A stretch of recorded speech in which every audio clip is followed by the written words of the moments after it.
What's up, and welcome back into Byerly Studios, everybody. Who's ready for a new project? You may see it right here. Let's build a pumpkin king. Alright everybody, welcome back into Byerly Studios again. I am so glad to finally get the first video of this series out. Now this is going to be a 3D pumpkin king that defies gravity. That's the challenge that I challenged myself with for this build, is to defy gravity and build an armature system where it's self-supporting in the air. So this was, the idea started off with a craze that came across TikTok in 2022 where Burns Boutique had created a 3D pumpkin design around a tumbler. It really picked up speed, and I thought to myself, man, that's pretty cool, but how can I put my own spin on it and just make it next level, right? So I decided to make it gravity defying, which is with an armature system, and it's just going to add a level of intricacy and detail and difficulty to it that is just really going to satisfy my creativity in the studio.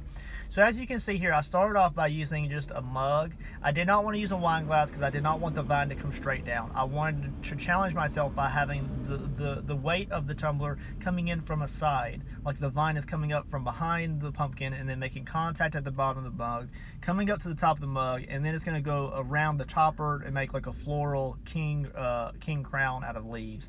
And those will probably be gold, but more of that later. Let's just build the tumbler itself and then we'll go from there. So as you can see, I wrapped the armature wire all the way around the tumbler in different ways. I kind of went along as I went. Now this is a total of 4 pieces of wire coming down the back of the tumbler. I thought that me braiding them together and then adding clay would be strong enough to keep it supported. And it took me quite a bit of time before I was able to actually bake the thing. And even then, it probably would not have been strong enough just by the 4 armature wires. So you'll see me kind of add things later on down the road. It gets more difficult and more challenging as we go. But you can see I'm just kind of twisting and braiding those pieces of wire together to add overall strength. That allows me to bend at the very bottom where it's going to be making contact with the actual dirt base, and then I can kind of bend the pumpkin upward or downward depending on how I want them to be, how I want it to be angled, right? Alright, so what I'm going to do is I'm using that excess armature wire. I'm cutting a little bit of it short, and then what I'm going to do is I'm going to wrap it around on itself, and that just adds an extra, with it bending forward on the back vine or the back armature system, it puts pressure on the base on the front end. So by wrapping them around each other, it gives it more surface area after the clay is cured for it to have more pressure towards the front. Whereas if I just cut the wire straight and then just buried it, it's not as strong as it is if I wrap it around itself over and over again and create kind of like a overall like a pan shape instead of just an individual legs in the clay. It adds a lot of strength to that. So I'm building out with Sculpting Original, just a overall 3D base. Now this is just the base layer of clay, and then you can see what I'll do is I'll set the armature system down into it. I'm also marking where I want the vine to be, and that is going to give me an idea of where I need to build out the bottom of the clay a little bit more towards the back of the vine.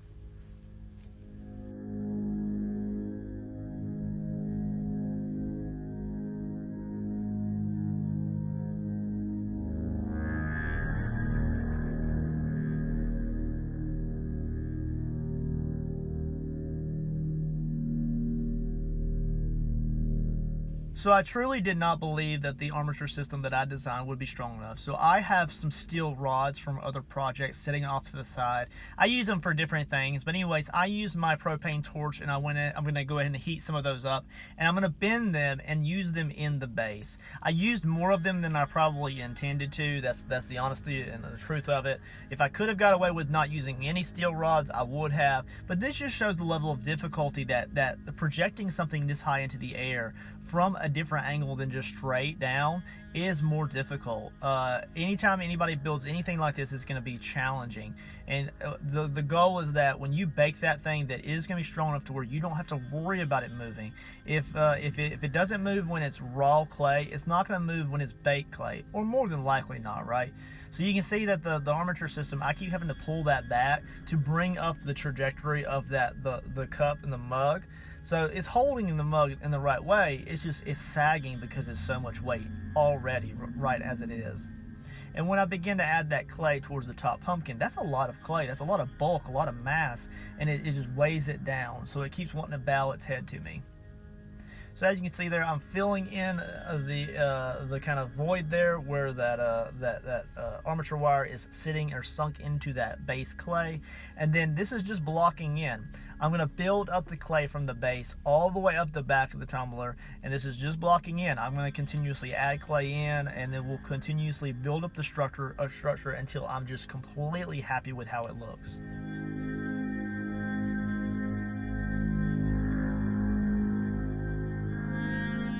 Alright, so here you can see I'm just using a flat bladed tool.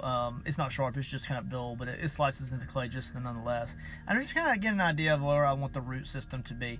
I wanted visible roots to be kind of coming out from the bottom of the stem or the vine system, and I wanted those to be kind of spreading out. I guarantee you that I'm going to use this method for other projects in the future, but I just want to kind of get an idea how I wanted them to kind of blend into the dirt that I'm going to put into it, the rock formations, which actually I decided on the spur of the moment to put rock in. You'll see that here in a little while in the later portions of the process here. But you can kind of see I'm kind of adding some vines in, trying to get an idea how I want the overall base to look. You can kind of see there I was also thinking of having the root system go into the dirt and then popping out the sides. I did that a little bit, but more so I kind of blended in with a bunch of rocks and stuff later, so I really kind of eliminate the need for the whole going in dirt, coming out of dirt type of thing. I do that a little bit, but not as much as I had originally intended. So the design kind of changes over time. So I'm going to go ahead and continuously build up the bulk on the back of the handle. Now this is quite a bit of a process, right? And it's quite a bit of clay. What I'm doing is I'm truly pushing that clay into the grooves between the armature wires and the actual stainless steel cup itself. You got to really push it in there, and because there's so many armature wires going in so many different directions, the more that clay squeezes into those grooves, the stronger the structure is going to be. It's just like concrete, you know, they use concrete and rebar for a reason. So we're just going to go ahead and strengthen that. But until that clay is completely cured, it's just like loose concrete, like just like a wet noodle. It's not got no strength to it. It needs a lot before it's ready to be baked, and then once it's baked, as long as the overall structure is strong enough, it won't crack, it won't break, it'll hold steady. We want it to hold steadfast. So a lot of this is just blocking in. You know, a lot of detail will come later.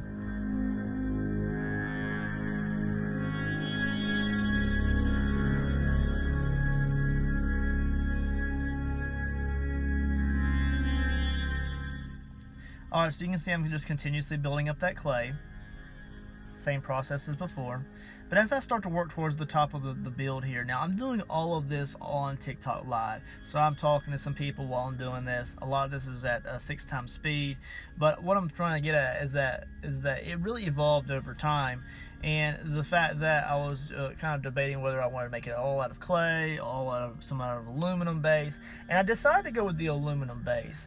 I really wanted to add some air, or that's what aluminum is. You're filling in voids with metal, but it's got a lot of air in there unless you're really truly packing that down.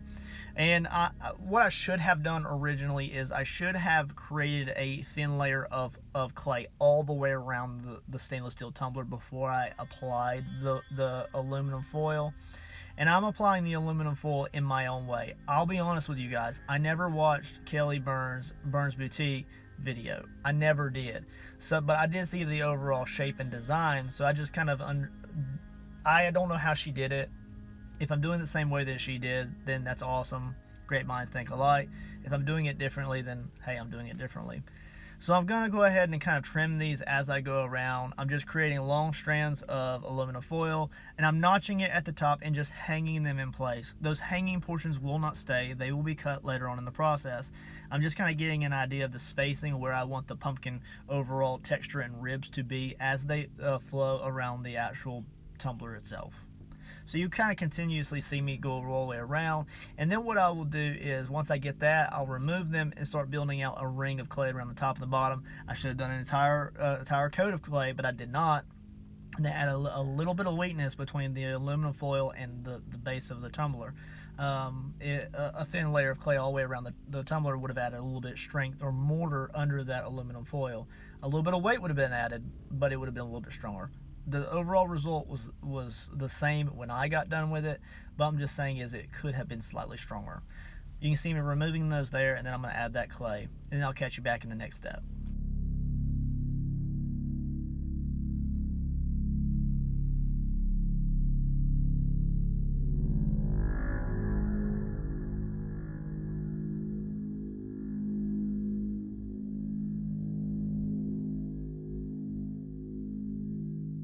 Alright, so you can see I got the ring of clay on there. Like I said, again and again, I should have added a thinner layer around the entire thing, even if it was the smallest amount of film. You see, I got a lot of stainless steel showing there, and that created some air pockets. I had to do a lot of pressure work. I had to do a lot of filling in with liquid clay, which did bake hard. So you kind of see me use liquid clay later on in the process.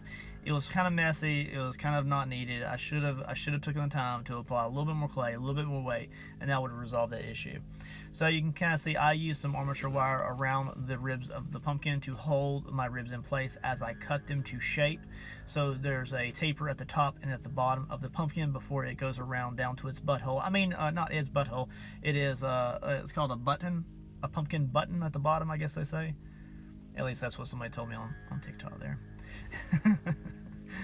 So you can kind of see I got them in place. Now, before I can remove the armature wire, I have to build out some bulk around the top so that they stay in place. So you can kind of see me kind of overall push it into the grooves in between the ribs, and then I will continuously work this until I get the entire thing completely covered in clay.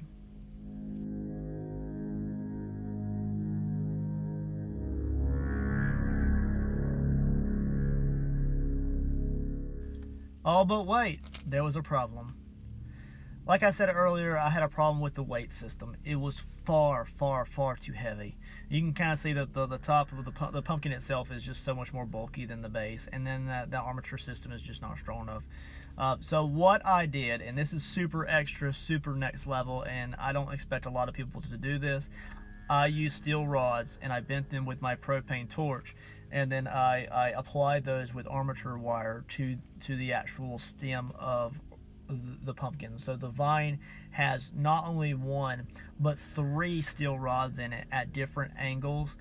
You'll see later on in the process where I stitch one actually into the base itself, and every time I add one in, I should have just had one all the way up and around. I didn't have any that long right now. I had chopped it up to make use for other projects, and I didn't need it. So I had a bunch of small segments, and I used what I had. It works out. So there you can kind of see, just briefly, I'm using a liquid clay. I'm using that bacon bond to squeeze it down into the groove behind the aluminum foil, because I did not put a clay layer on before I did the ribs. That liquid clay will stay liquid clay behind the aluminum foil until it is cured. So once it begins its curing process in the oven, there's no problems at all. It repairs the fault that I had done. There's another steel rod there. Now this one goes across the bottom of the cup itself and then down the back of the vine. Same process. I will put that into place after I cut away a slice of the clay that I put in, and then I will use some thin armature wire and bind that into place. So obviously the base of the cup does not have anything attaching it to that. I'm just relying on the clay around the bottom of the pumpkin to hold it in place. And it's going to do so, because the pumpkin is just applying downward pressure to that. I'm not too worried about that. I'm beginning the process of texturing this. I know that the clay is super white and bleached out here, and it's hard to see that on the camera, but I am just using a dimpling or an embossing tool to apply the overall stippled tough wood texture to the pumpkin button on the bottom of the cup, because you will see that if you kind of look up under it or hold it or drink from it, because we'll technically be able to drink from this. It is a drinkable tumbler, but I want that to be visible. So I'm gonna put a lot of brown washes in there, and after I orange out the pumpkin, I'll probably put a lot of dirt and decay and some dirt cakiness on the bottom of the pumpkin, like it was physically sitting on the ground before he decided to uproot himself and take on the world. Whatever he's trying to do, he's gonna be a boss, right? So the overall pumpkin you can see here is really starting to take shape on the bottom. and that's just because I had flipped the cup upside down. I was able to get to it a whole lot easier. I'll try to make life easy on yourself, right? That's the whole goal of you working smart.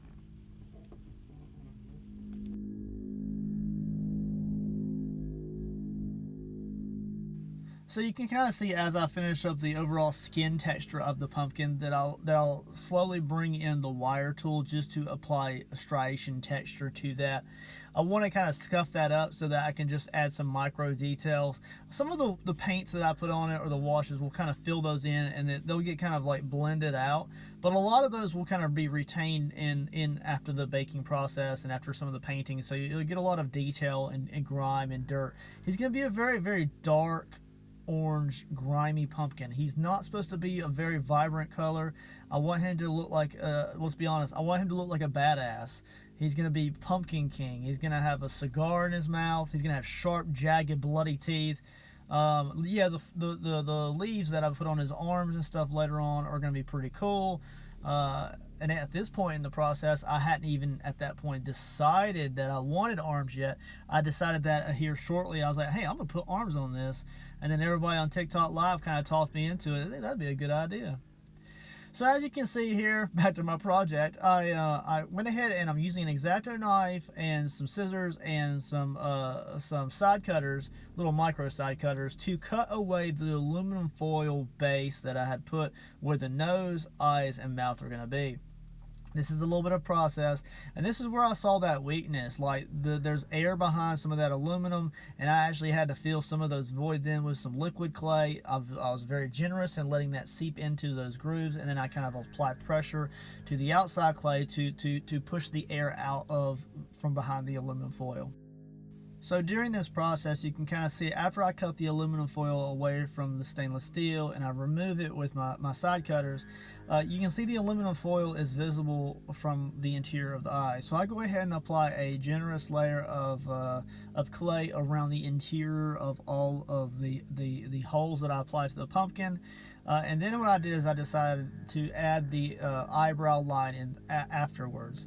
So instead of cutting the eyebrow out and the eye out separately and having to contend with keeping that small line of clay intact, I've removed it all and then I added it back in. Here's the second eye. There's the aluminum foil that's visible. You can see some liquid clay or some bacon bond in there. And now I'm using just a curved sculpting tool, and I'm being very rough with it, very, very rough, and pushing it into where I need it to be. It doesn't really have to be really neat and tidy. Like I said, I can kind of perfect that along the way through the process until I get the desired effect. Here I am doing the same thing with the mouth. Of course, it's just a lot more of the same thing, and you can just really see how the aluminum foil is kind of layering down the cup, how I'm having to cut that away, and then I'm going to have to fix that with layers of clay to strengthen it.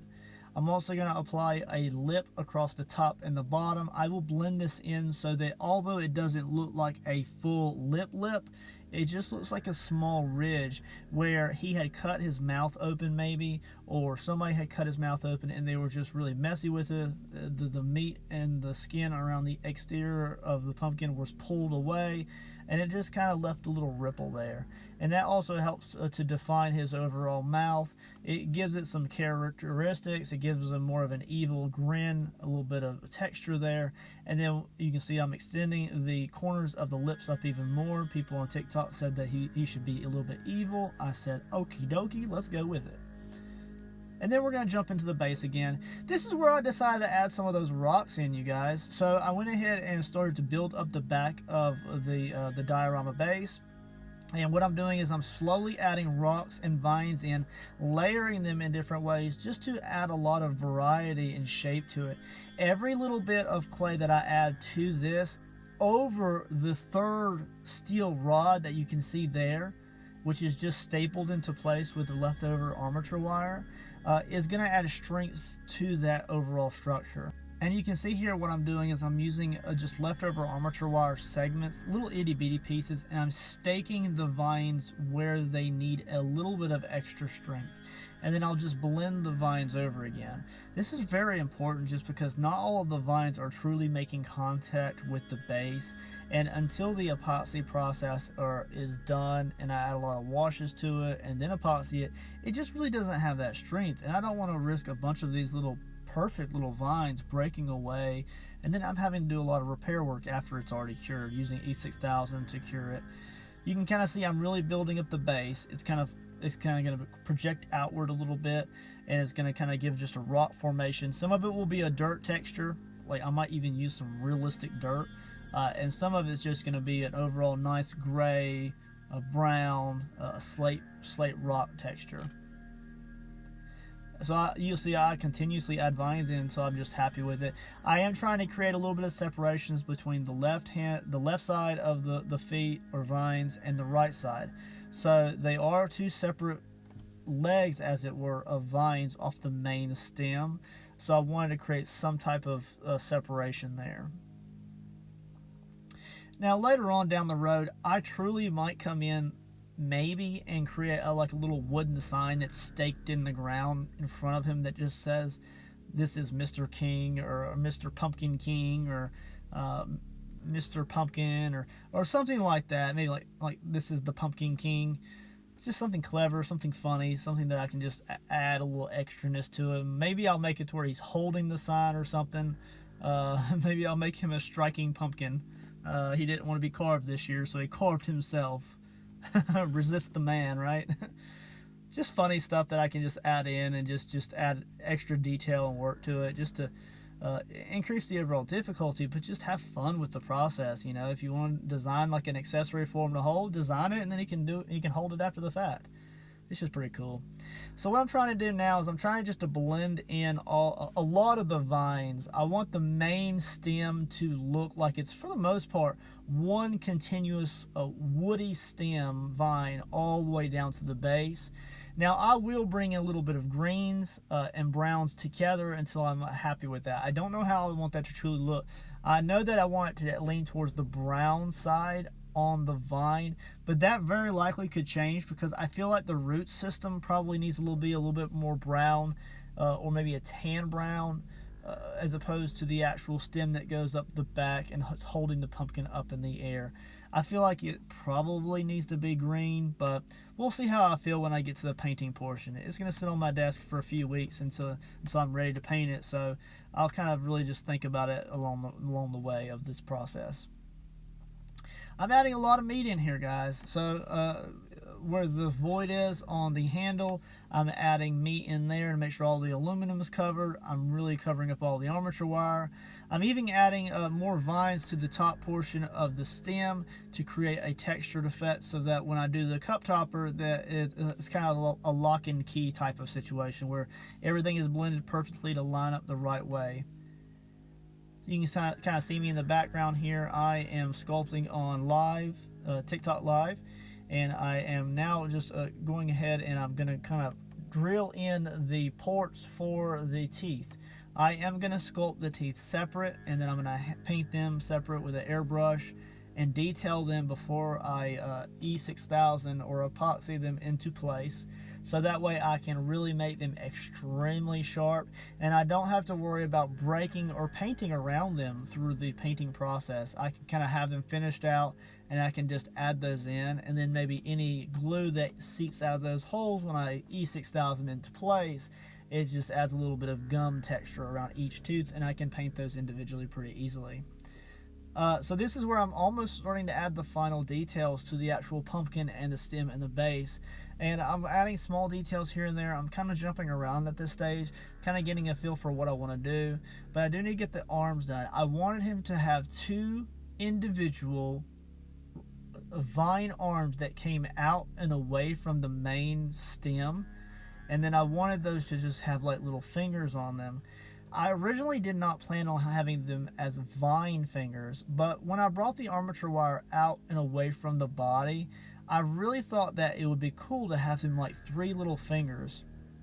like alien fingers, 3 little fingers that are kind of like just angled in different ways, just to make it look like a woody vine texture. And it almost makes it look like he's trying to grab or spread out or expand, or maybe look dominant in any way. And as I add the vines to those fingers, I just loved how they looked, guys. They looked so cool. They looked phenomenal, and they were a little bit thicker than I had probably intended, but I'm not really too upset with that. As long as after the baking process they're pretty strong, they're pretty stout, and I don't have to worry about them breaking, then I'm pretty cool with that. So I'm kind of blending that into that vine as much as possible. And then here's what they kind of look like as of right now. You can kind of see they're shaped in different ways. They're not the same shape, they're not the same size away from the stem. And that's important. I don't want it to be symmetrical in any way. I want it to be very organic, very rough. So right now I'm layering in the final details. I'm adding clay around the top where I had removed some during the process of laying it on its top. I'm also texturing with the wire tool all the way around, including the vines. And then we are almost to the end of this sculpting video, guys. I'm so glad that I was able to get this out before Halloween of 2022. So if you're able to watch this before Halloween of this current year, then that's absolutely awesome. And I appreciate y'all popping in to see this incredible build. Alright guys, again, thank you for sticking with the video. I know it was a pretty long one, but it had so much awesome sculpt work into it, and it was super fast paced. Again, if you like this type of content, hit the subscribe button, smash the like button, and leave a comment below of projects y'all would like to see in the near future. Definitely stay tuned for other videos in this series, but otherwise, sit back and enjoy these awesome glamour shots. I'll catch you guys on the next video.